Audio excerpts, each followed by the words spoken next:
Welcome back to the channel. So today we're on part 3 of my competition build using the UGR Predator Chassis for the Gen 8. So I'm going to take you over to the bench and show you what we've got done so far. All right, so here we go. I do have motor, transmission mounted, and transfer case mounted, drive shafts connected. What I wanted to show here is I did do the modification to the mounting points on the transmission, so it sits pretty much like it should straight. It might be slightly, depending on how you look at it, slightly cockeyed. You could probably modify it a little bit more if need be, but I'm pleased with it. It does appear to roll.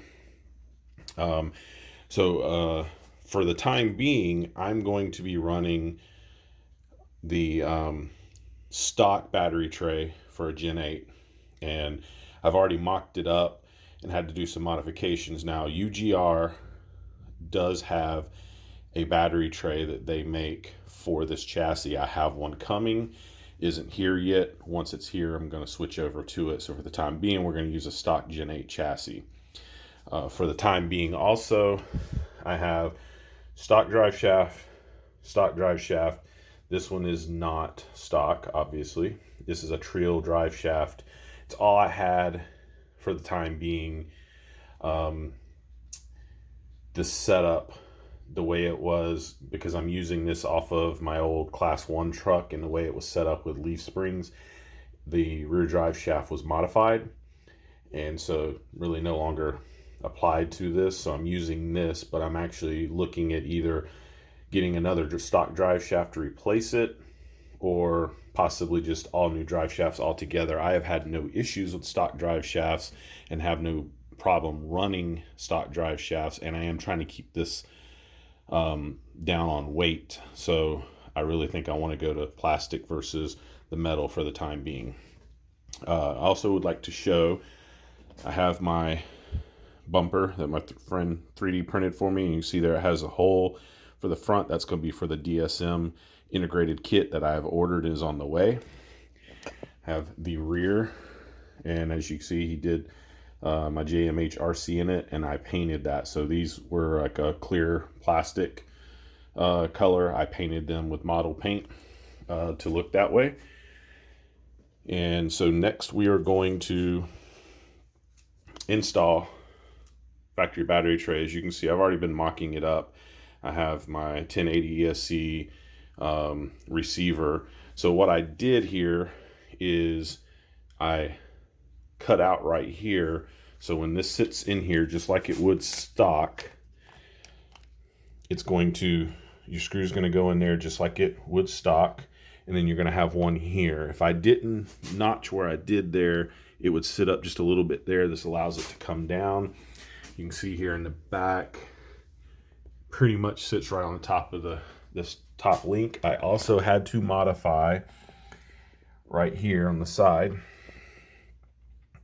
piece here. It comes way out because, again, keeping in mind the curve of the factory chassis, and it came way out. It wouldn't sit down in there, so I had to take cut off wheel and cut that piece off so I can slide it down in there, and the screw will go right into the side to it and mount it in.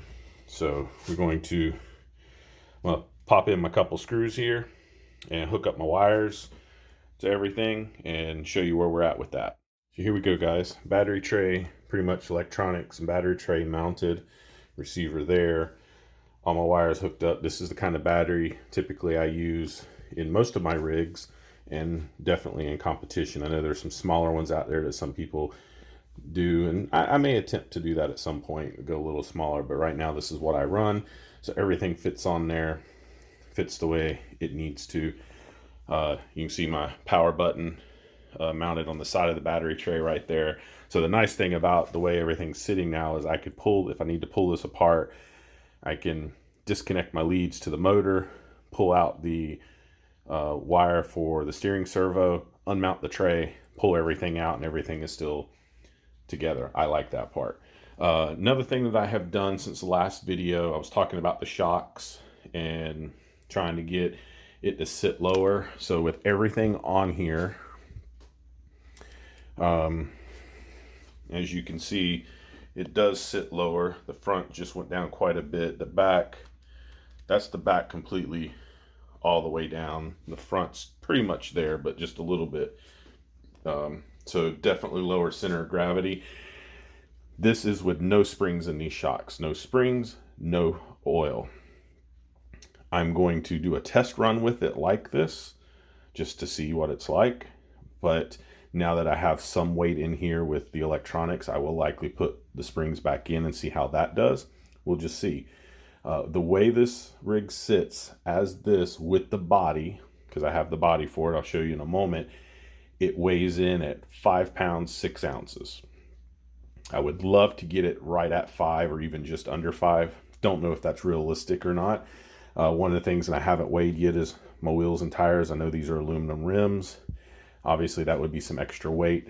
I will be playing around with some plastic rims. That'd be one of the next things I'll be doing. See if I can get a little bit lighter, see what that does.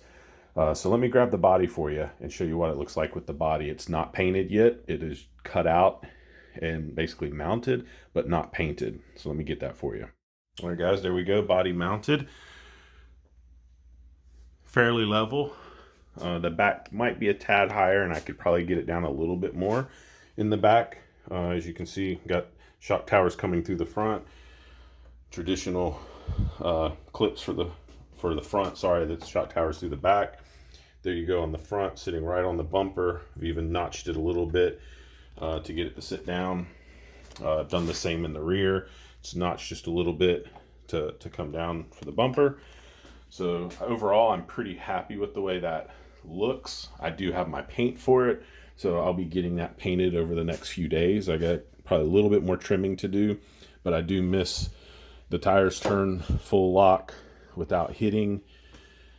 Just need to mask it up, wash it, and then paint it, and then it will be ready to go.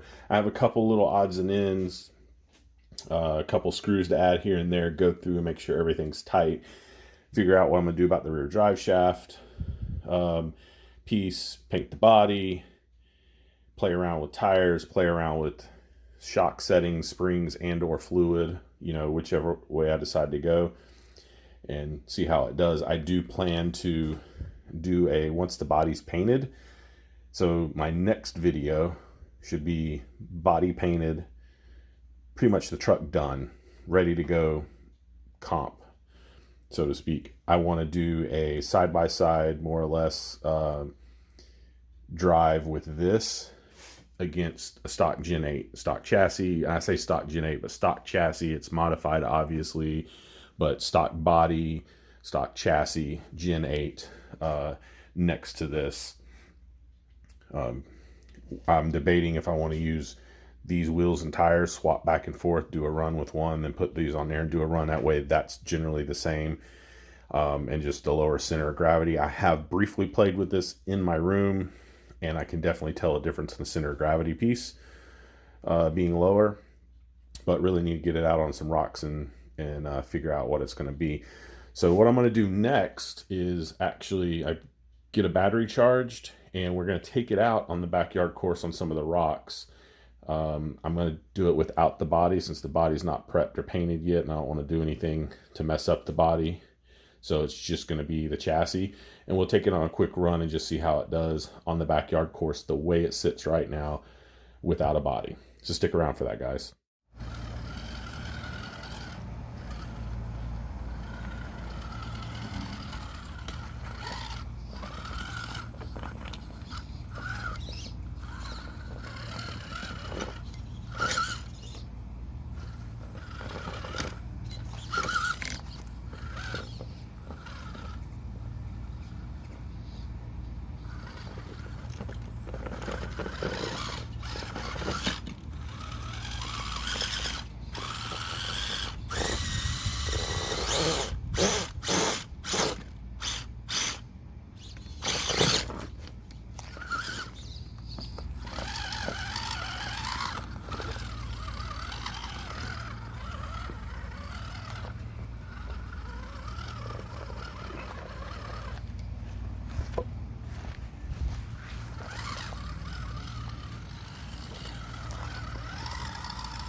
So there you have it. What do you think? Please comment down below and let me know. I am super excited. It runs, it moves under its own power. This is a big moment for me. Definitely have some work to do. One of the things I noticed out there is with the lack of, I'm assuming, the springs or shock oil in there, on certain things, the axles or the tires aren't dropping down to help get traction. So I'm definitely going to work on that. My mounting of my electronics, not great. But again, that is temporary until the new battery tray from UGRC shows up. So once I have that, I'll show you that mounted, along with the DSM off-road integrated recovery kit coming. We'll install that, show you that as well. Plan to get the body painted this week and permanently mounted. And then we can do a side-by-side comparison with the stock body Gen 8 versus the UGR Predator Chassis Gen 8. Hope you like what you see, guys. And if you do, please like, share, and subscribe. Until next time.